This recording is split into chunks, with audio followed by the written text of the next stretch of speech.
Hey, how are we doing, guys? Gray here, and today we've got our week 1 battle of the UPBA.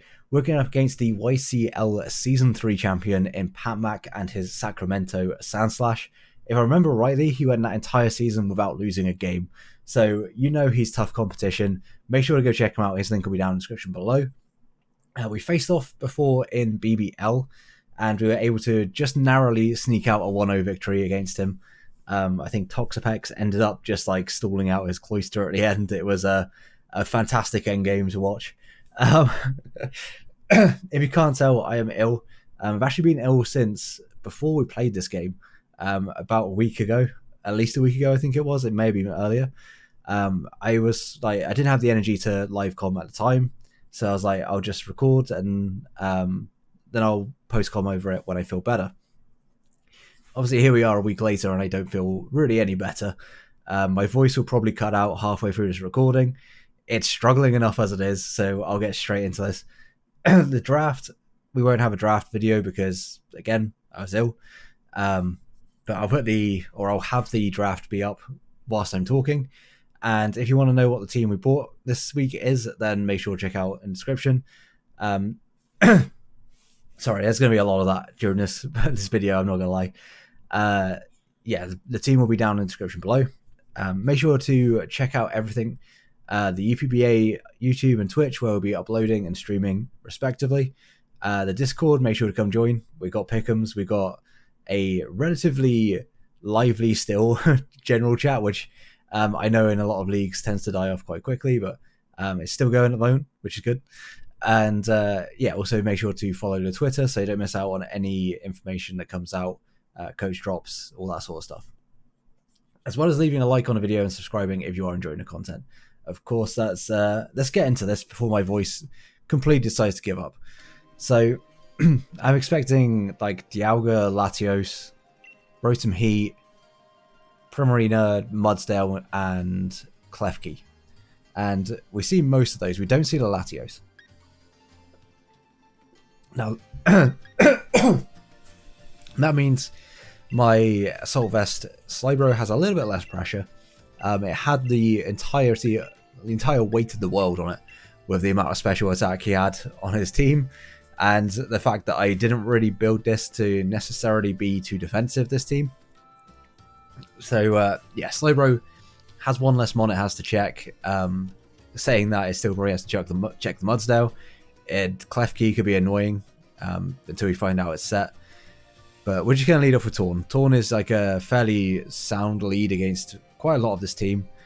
We outspeed the Rotom. And we outspeed everything naturally, which is fantastic. We outspeed the Rotom, which is arguably his best switch into it. So we can just U-turn on that. If it's the Sneasel lead, then we just go out into our Diancie, which is Boots, because he had all the hazards in the world. And then we kind of got to preserve the Slowbro for things like Primarina and potentially the Dialga as well. Like, realistically, I don't have a switch into Dialga outside of the Slowbro. So, yeah. Good luck, have fun to my opponent. As he leads off with the Mudsdale, and this is fine by me. I know he's going to get up rocks. I'm Boots on this. I'm Boots on my Diancie. It's not necessarily the end of the world. Like, my team does not really get punished by this, so I'm just like, okay, I'll throw off a Hurricane. I'll try and scout out a set. Is he Spadef? Is he Fizdef? If he's Spadef, then we can do more damage with Wicked Blow on our Urshifu. But unfortunately, we're going to miss the Hurricane, so great start to the season. But it is Hurricane, like you expect it from Hurricane. I'm just going to click it again. If Rotom comes in, Rotom comes in. If I had taken a second to think about it, maybe I would have gone for Knockoff instead. But yeah, we're going to see the Rotom come in, and I feel like there's a good chance that he might expect me to go just hard into Nidoking. Maybe my Nidoking was Assault Vest. Doesn't look like on paper I have a really good switch into this Rotom, but my Assault Vest Slowbro surprisingly takes hits very well. Unless this is like max special attack, we do not take half from anything. So I think in fact we take half from, or just under half from Modest or Timid Thunderbolt. I think it's Timid. Modest sounds like too much. So yeah, we are just going to go out into Slowbro, see what he wants to go for. I don't think he wants to go for the Volt Switch whilst Nidoking's still there. I kind of expect the Overheat. But instead he goes for the Will-O-Wisp, which is would have been annoying if the Latios was still around, because we have the Avalanche specifically for that. But since there's no Lati around, it's not the end of the world. Scold is looking pretty free, so I assume that I throw off Scold here. No, I don't expect him to stay in. I think he's just going to go for the Volt Switch, try and get his damage. I could have gone hard out into Nidoking, but honestly, this thing checks Nidoking relatively well. I say checks, I just don't want to lose damage on it. I don't want to lose health, because if I get 2 chips, then the Sneasel can pick me off of Ice Shard, and that's not great. I don't want my Choice Scarfer being threatened out by anything, necessarily. And you're going to see that Volt Switch doesn't do a whole lot. I do believe that is just a defensive, or especially defensive, Rotom Heat. I think especially defensive from that Hurricane damage, but I'm thinking if I can knock off the Rotom, we could be in a pretty good spot. Now, we are going to get a Skull Burn, I believe, on this turn, which is big, because it turns out this Klefki is leftovers, which really made me think that it was going to be like Spikes, Thunder Wave, potentially Dual Stabs, potentially Foul Play. I didn't expect it to be screens, because you would kind of expect a Light Clay. But the burn is going to be nice just for negating those leftovers. It doesn't do a whole lot of damage, but it does enough that it's going to be causing us problems. This is when I actually noticed that I do not have a switch into Thunder Wave. Though I could go into my Urshifu, I feel like that's way too aggressive. Because there's other things that you could potentially do. And I think I just decided in the end that, like, Torn is decent, but it's not going to win me this game. Like, things like the Kartana and the Nidoking are going to be much more important. I don't know why I don't go Nidoking here. I think I'm just a bit worried about potential Magnet Rise, and I don't want to lock myself into Fire Blast this early, because he still has plenty of good Fire Blast switch-ins. So I'm just going to go out to Torn. Maybe Nidoking was better in hindsight, but he actually just throw off the light screen, so what do I know? Yeah, he just goes ahead and immediately reveals that he is in fact screens, whether he's light screens and light screen and reflect, or whether he's got Spikes and T-Wave still in the back, and he just wants a bit more for my special offense. I don't know, I'm not really sure at the moment, but a knockoff seems like a good play because it negates the lefties that he's getting if he stays in, and if he goes out to the Rotom, it's going to knock off those boots, and if I can set up the rocks later, then I'm in a really good spot, especially if Sneasel is not boots itself, if it's choice banded. So yeah, we're in a pretty good spot. I know it's not Choice Scarf now. The reason I hard switched earlier when it came in was just in case it was Choice Scarf. Realistically, I could have taken that Volt Switch or whatever and been fine. Got a little bit of extra chip, but it was negligible really in the end.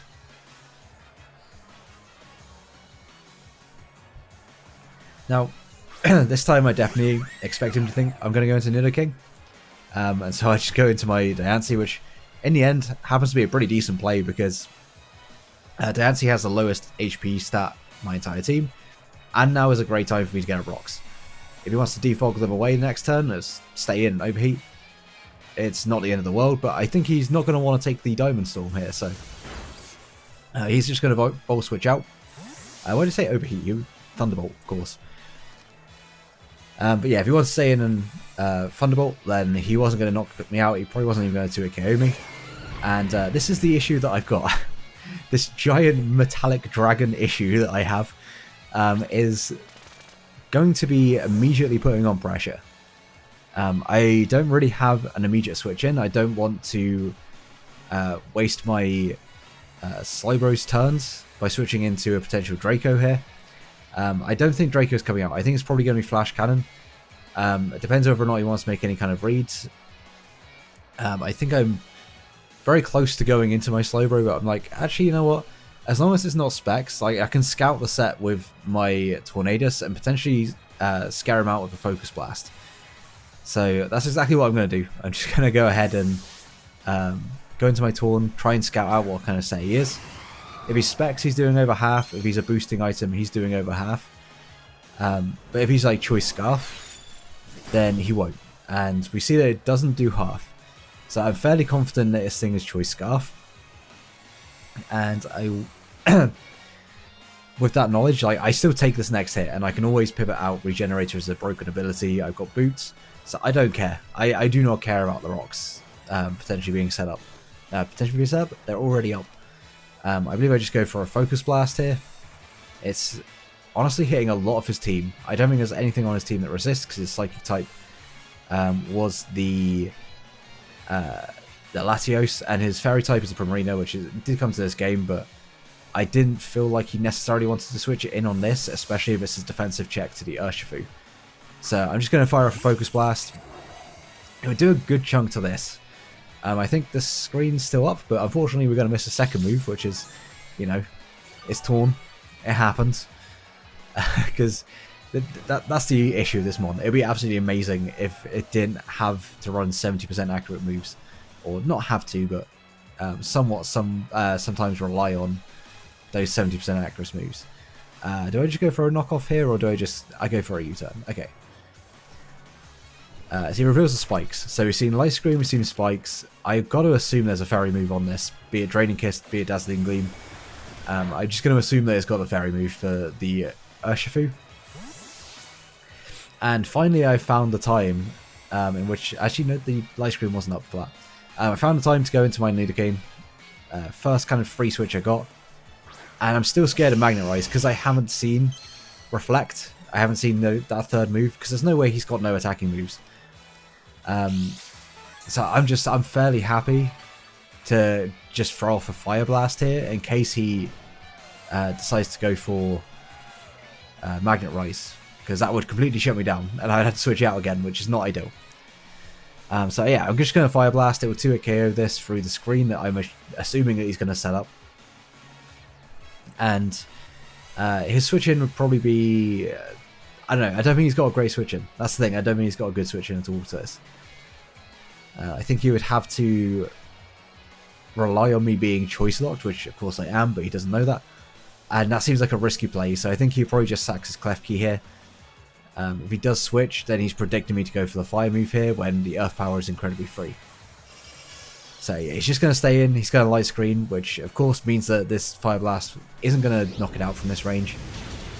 Except for it does, because we crit. If I had hit the Focus Blast before, you could argue that the Focus Blast into the Fire Blast probably did knock it out. Judging by the Scald damage from Slowbro, it didn't look like it was the most for death. So I do believe that Focus Blast into Fire Blast would knock it out, so the crit kind of made up for the Focus Blast miss. But at the same time, it's Focus Blast, it's gonna miss, so... I don't remember what he goes into at this point, so I'm just going to take a drink. Actually, I believe he goes into Sneasel. Yeah, I believe he goes into Sneasel. Which I see to be Boots. And I could have honestly just stayed in, tried to Fire Blast again, but that didn't seem like it was necessarily a great play. Considering the Light Screen was up and I probably would have just died to Triple Axel.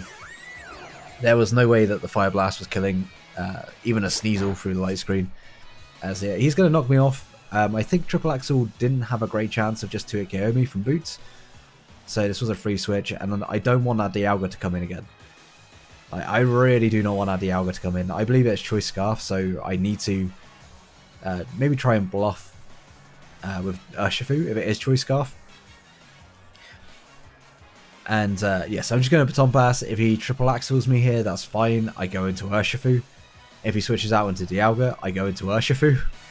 You've seen a common trend there. If he goes into Primarina, I don't go Urshifu. I go Kartana on the Primarina, most likely. Or Nidoking. Nidoking also works, but both probably don't appreciate taking the hit. I think Kartana will be better, just because it can take potential Scald. Or Moonblast. He's going to go into Dialga. Tiny bit of chip.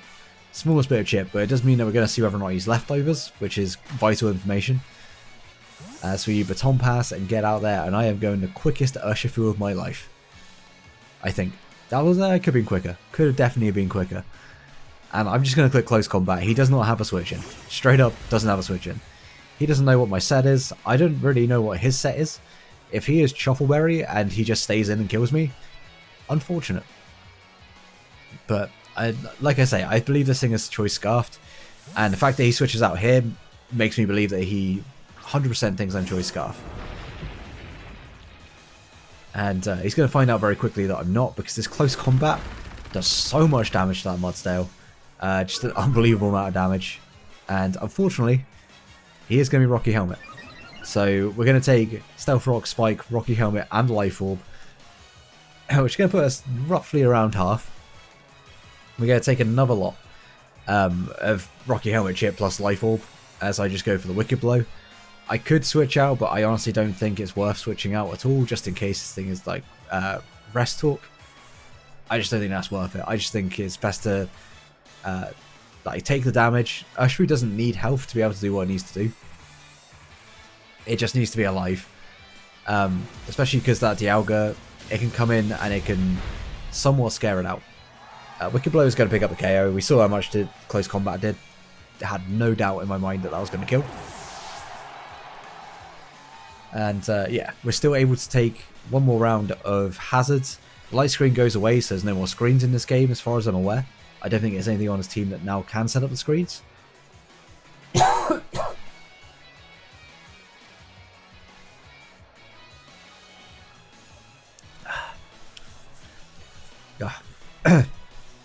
I'm really trying to get through this recording. As he actually gets back into the Sneasel, which is fair. Like, he knows that he can outspeed me, he's probably just going to knock me out. I am contemplating here whether I want to just go for a Sucker Punch and get 50%. Because it does mean that the Sneasel is in range, but I feel like I have other ways of dealing with it. I still have a Kartana that lives. I have a Choice Scarf Nidoking that should knock it out with Fire Blast. Torn also outspeeds it, can knock it out with Focus Blast. I think I got enough.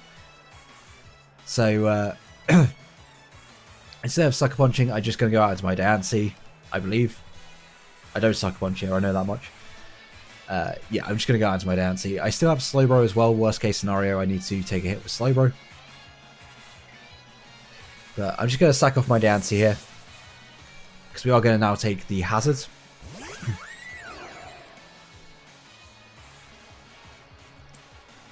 I mean, he could miss the Triple Axle, but I don't think it matters. Because, yeah, like, you'd have to get super unlucky in that situation where he gets, like, one hit with Triple Axle twice in a row to not pick up the KO. I think he probably just Triple Axle into knockoff. And I believe I just bring in the Kartana now. Kartana looks like it's pretty much unchecked. The Sacred Sword, if it's not a defensive Primarina, is going to do about half. And unless it's Scarfed, it's not outspeeding me, we'll do a KO. And when we kill everything else on his team, literally everything else dies. So yeah, I'm just going to go out into my Kartana, going to click Secret Sword, and pick up a KO somewhere. Kind of expecting a Rotom, because especially now with the rocks up and his boots gone, it doesn't really check Torn particularly well.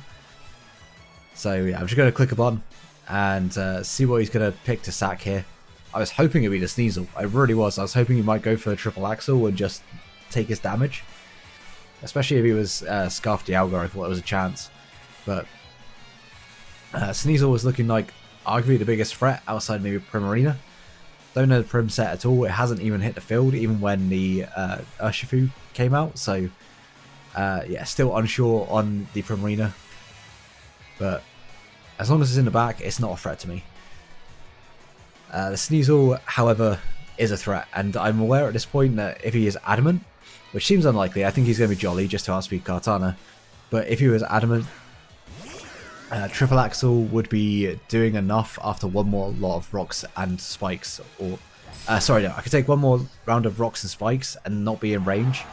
Another lot after that, and he has a good chance of knocking me out with all 3 hits. So yeah, at this point, I expected Dialga to come in. If the Dialga is Choice Scarf, which again, to this point, I believe it is, then I'm just going to switch out into my Slowbro. Slowbro, though it has still to check the Primarina. The Primarina hasn't come out. Offensively, I'm now able to like just completely outdo the Primarina. He doesn't have enough sacks in the back. he's losing his Leaf Blade switch-ins very quickly. So yeah, I have no reason to keep this in. Leaf Blade, like I said, kind of cleans up once this thing goes down. And Slowbro has kind of seen its usefulness go. Speed is more of a priority to me right now. Being able to outspeed Sneasel, being able to outspeed Primarina means that like my mons are able to do enough in the sack race. So I'm just gonna send in my Slowbro, sacrifice it to the God of Time.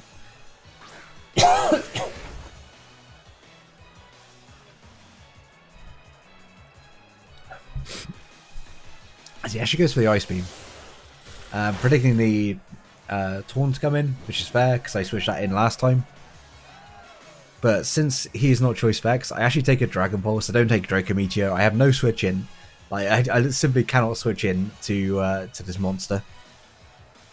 So I'm fully prepared to just sack this and then go out into my Nidoking that no longer has an Earth Power switch in. And I'm also tempted just to, if I think he's choice locked. Okay, so yeah, I think he's choice Scarf. So that means he'll switch. But I don't know what he'll switch it into.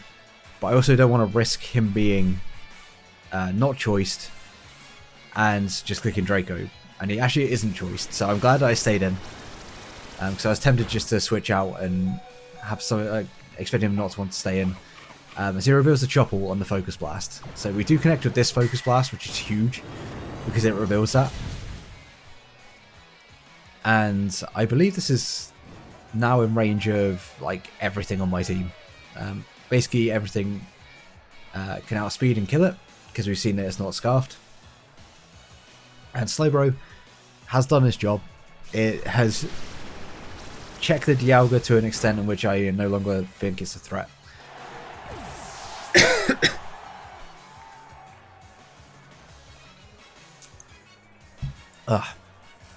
So yeah, he has no Earth Power switch in now. You can go out into Primarina. Earth Power is doing a big chunk of damage. Realistically, I could have just gone into Kartana again and clicked Sacred Sword. That also could have been a play, especially not knowing his set on the Primarina. But this also gives him very few options. I'm just going to click Earth Power. If he switches out into the Primarina, it's got to take Rocks, it's got to take 2 Earth Powers. If it's offensive, it's not going to take that particularly well. As instead, he just lets his Dialga go down. And now we're looking in a really good spot because Leaf Blade honestly just claims. The only thing I can't do is let like the Primarina get behind the sub. I can't let the Sneasel SD. So regardless of what comes in here, I've got to click Earth Power and not allow him to effectively get a free win button. I do believe my Torn would always live a Ice Shard from +2 Sneasel, and I can U-turn and just kill it. But I still don't want to put myself in that position where I have to potentially avoid a crit or whatever. Instead he goes into Primarina. I don't want to sink to sub in case it's sub Carmine. The way he's playing it makes me think that it's got to be some kind of like attempt for a late game sweeper. Maybe Scarfed, maybe Specs, who knows. So I'm just going to Earth Power. And we do it over 50. So if he had tried to switch it in before, maybe we would have been able to 2-KO it. But yeah. Nidoking, gonna go down, but it's put in a lot of work in this game. Killed the Klefki, killed the Dialga. And now I see the lefties. It didn't really matter, because even if it was Rindo, it was not taking this Leaf Blade at all. So yeah, I'm just going to go into my Kartana. I'm going to click Leaf Blade, and I'm going to click Leaf Blade again. I believe that I should always be out of range of Triple Axle, and it would take a crit to be able to knock me out. I think it would have to be a crit specifically on the last hit for it to be able to knock me out with Jolly Triple Axle. So yeah, just going to click the button. No reason not to. Kartana is the button clicker on this team, effectively, so it's just doing its job. It's just doing its job. Leaf Blade is probably going to wipe out the entire Primarina family. And then Sneasel, known for its physical bulk, somehow, someway, is probably not going to take this +1 Leaf Blade from Adamant Choice Banded Kartana. It's I know a wild concept, but again, he has to play to his out, which is a triple axle crit. Even then, I can go into my Torn. I do have to rely on a Focus Blast hit, but it should be able to pick up the kills. So he triple axles and only gets the 1 hit. So none of that matters anyway, because he only gets 1. And shockingly, the Sneasel does not live. So we're going to be able to pick up a 3-0 win against a very strong competitor in PatMac. Really nice start to the season. Even though I'm not feeling great. Still able to pick up a win against, like I say, a very strong competitor, champion in another league. So yeah, happy with that. The game plan kind of worked how I would like it to. I think I played that one relatively well, even with the hazards. And if I was to go back, maybe I'd run Defog on my Tornadus. Makes a lot of sense to have Defog. A lot of sense. Almost too much sense for me. To run Defog against a Clef Key that could potentially have screens, potentially have spikes, and about 60 different hazards in the back as well. But, you know, that's me. I decided to not run Defog the 1 week where Defog makes so much sense. But we're still able to pick up the win. Like I say, Rocks wasn't an issue, spikes were a bit of an issue, and had Kartana taken a bit more damage, had the Ushfu take a bit more damage, even a Torn, then I would have been in a real bad spot at the end there, and Sneasel actually may genuinely have been able to sweep up the game. But fortunately, we weren't in that situation. We managed to just about play to keep our Mons out of range of it. And yeah, good game to PatMac. Make sure to go check him out. His link will be down in the description below, as well as all the other coaches for the UPBA this season. Really great group of people we got. All 32 coaches of them. Yeah, very happy with our roster for the season. And make sure to like, subscribe. Hopefully I'm less ill on the next recording. No guarantees it'll be for this weekend. I'm probably still going to be ill. But I'll give it a go. Hopefully I'll be okay. As you're going to have no more music apparently. That's it. End of video. We'll end it here. Until next one, have a great day, guys. Peace.